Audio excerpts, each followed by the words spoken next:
written. We hope he'll get a loan, but we don't, but I can't tell.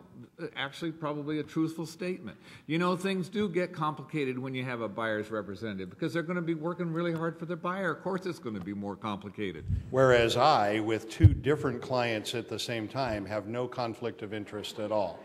Exactly. They may. Wait a second. So say that again. Did you say they may? They may. they make all sorts of demands for their clients, and closings can be delayed. You don't want that, do you? Well, the seller probably doesn't. Things are always simpler when I sell my own listings. It might actually be a truthful statement.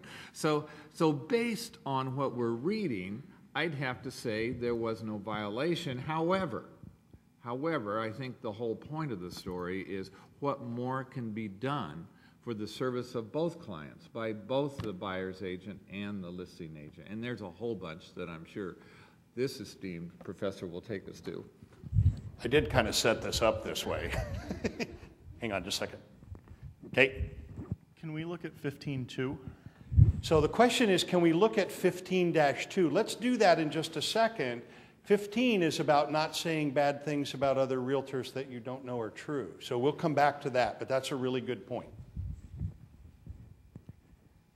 What about the fact that on the sales contracts you have to put in what the financing is going to be? You should have a letter that says they're pre-qualified, and if they're not, when you're going to have it. So clearly that person didn't read that, or we can assume that they didn't read that information. What if we don't know if the other one was a full cash offer?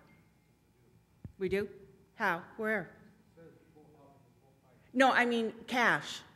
Actually, we know from the story, we know that both are full price with a loan, because in both stories, in his own offer and about the other, he was talking about the financing. So we can assume from that both of them are financing. But they didn't. Yeah, I was just going to say that's all fine and good, but he needed to disclose, of course, I think, to the other agent that he was representing, he was personally writing the offer, and that he would be presenting it that evening to his client, his seller, and also just giving that other buyer's agent a heads up, and also then disclosing that to his seller that, hey, I'm representing both parties while this other agent is only representing one. I think that's the biggest. So it's an interesting point that's made there. We have an obligation to disclose potential conflicts of interest. Yes, that's in this article, and that's 1-5, you have to tell. But the other thing that was said is, do we have an obligation to tell the other broker that we are the competitive offer? How many say yes? How many say no? Okay, here's the fork in the road. Why is there a fork in the road?